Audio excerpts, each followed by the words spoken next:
Hello everyone, welcome to NWR TV. I'm John Reardon, and today we're going to take a quick look at Daemon X Machina running on Nintendo Switch. This is footage from Gamescom 2018. Nintendo did a live stream of the game, and so we're going to take a look at that footage. Now, keep in mind that, first of all, this game is a 2019 game, no firm release date on it yet, so really all the performance stuff we're looking at right now is totally fixable by the time the game comes out. We should also keep in mind that since this is streamed footage, even though we do have a 1080p 60 frames per second video to work from, that video is highly compressed, and so in order to get somewhat accurate frame counts from it, we have to highly adjust the sensitivity of our tools, which can result in our frame rate counts being slightly off, especially when there's little motion on the screen.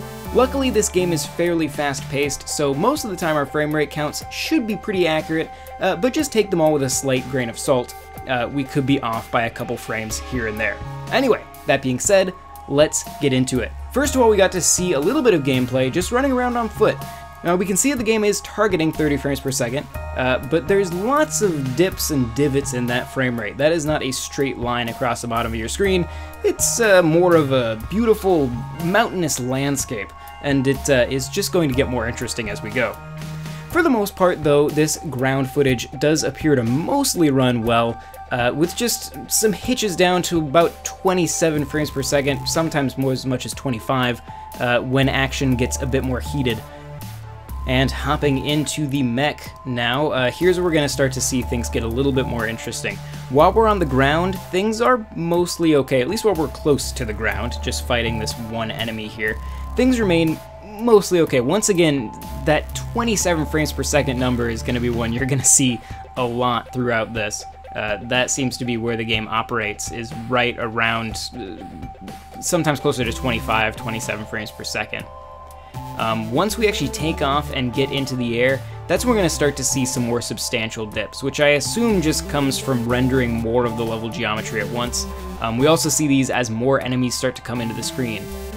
Really having large or multiple enemies on screen, it seems to be this game's biggest problem. Now you can see we're down to about 23 frames per second, and this is the point where that's going to start to affect playability.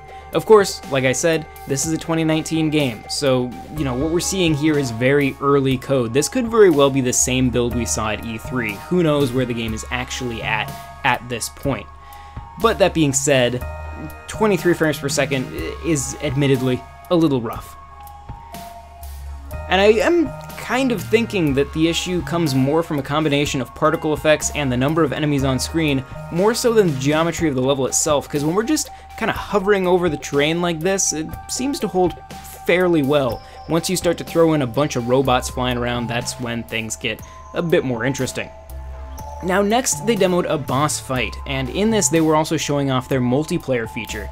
Now in the stream it wasn't totally clear if these other players were CPUs, or other members of staff playing with switches off screen, but either way, having a bunch of players on the screen along with this gigantic boss just tanks the frame rate, and you're looking at an average frame rate of about 20 frames per second, going as low as 17.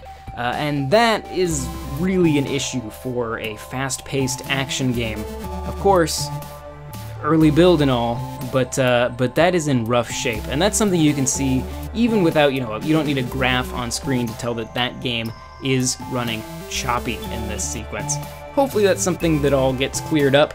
I'm not sure that I would have chosen to show this at this point, because this is very rough. Next we got a short look at an interior level, which seems to do a bit better. It's similar to that last mech level we saw. I had hoped that the more confined areas might lead to some better frame rates, but we're still seeing pretty consistent drops to around 27 frames per second. And once again, that 3 frame per second drop seems to be the result of particle effects, because that seems to be when it always happens.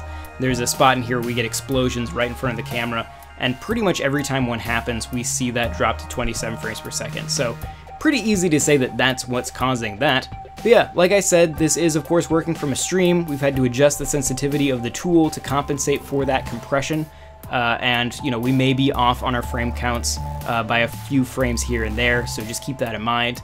And of course, like we said, 2019 game, so hopefully this all gets cleared up. I think this could be a very cool game heading into next year, and I'm excited to see where it goes. Hopefully it gets smoothed out a little bit, but an interesting early showing for the game. Let us know what you think in the comments down below, and if you enjoyed this video, give it a like, consider subscribing to Nintendo World Report TV, and check out NintendoWorldReport.com for a whole lot more. You can chat with us on our Discord, there's a link in the description, and if you want to support both the channel and the site, you can check out patreon.com/NWR. Once again, I'm John Reardon, thank you very much for watching, and I will see you next time.